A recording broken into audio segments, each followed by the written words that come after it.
Howdy everyone. Today we're taking a look at the Hollywood Destination e-bike rack on our 2022 Toyota Venza. This is going to be a great choice if you've got some heavier bikes or you have an e-bike that you want to get to the trail and you want to also be able to tilt it away and have all the premium features without having to spend an arm and a leg. Let's take a closer look. Now, with a 70-pound weight capacity and a 50-inch wheelbase, this is going to be able to hold most types of bikes that you may have, whether that be your bigger mountain bikes, or if you happen to have an e-bike, which the name comes from, it's going to be able to take that, and which is really nice. I will say though, it is being held by the frame right here, and then it's also being held at 3 different points on the wheels.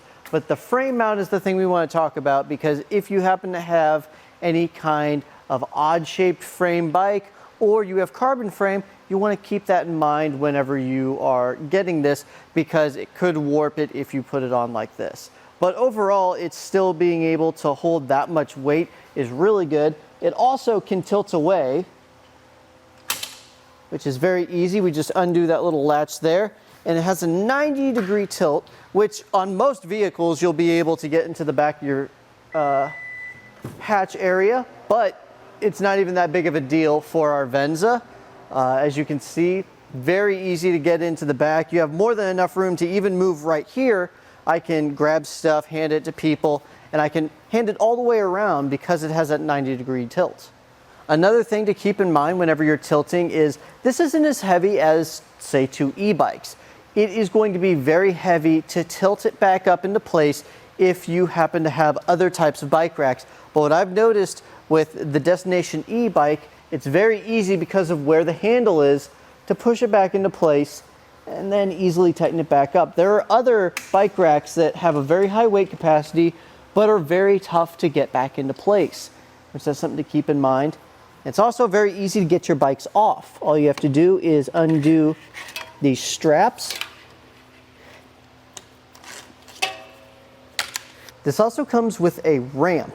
As you can see right here, this is where you're going to add the ramp onto, and then that way you're going to be able to even get your heavier bikes on and off even easier than before, though it is going to be on whichever side is where your back wheels are, so that's going to make it a little tougher to actually get that ramp on there. But as you can see, there isn't enough room for us today to get it off that way. Even if you are lifting it up and off, it is super easy to get off just because of the placement of everything. It isn't too high up, and you can just easily lift it up and off. From here, we can actually take down this mast by popping off these parts right here, pushing this. Whenever it's not in use, this is kind of the most optimal way to have it.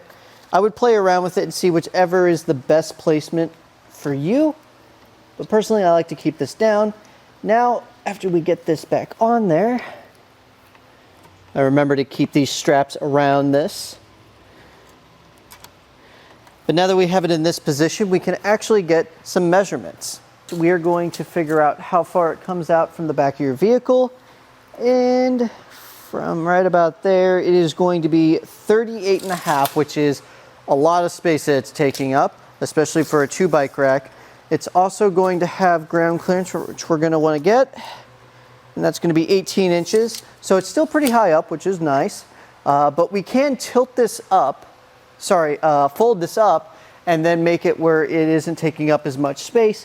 Let's say that we are driving back home and we don't have any of our bikes on, so you don't have to worry about it. So we'll put it up like this, and put this pin back in there. Very easy and simple to do as we pop this back on. As you can see, that's holding in place well. And then that's going to cut down how far it comes out to about 16 inches, which is really good. It is going to get much closer to your vehicle, but as you can see, it doesn't get too much closer. I would say in about 2 inches, depending on where you place everything. And from the actual bike rack itself, about 4 inches. So you don't have to worry about it scraping or touching the back of your hitch. Something to keep in mind whenever it's in this position is it is going to block not only your license plate, but your backup camera.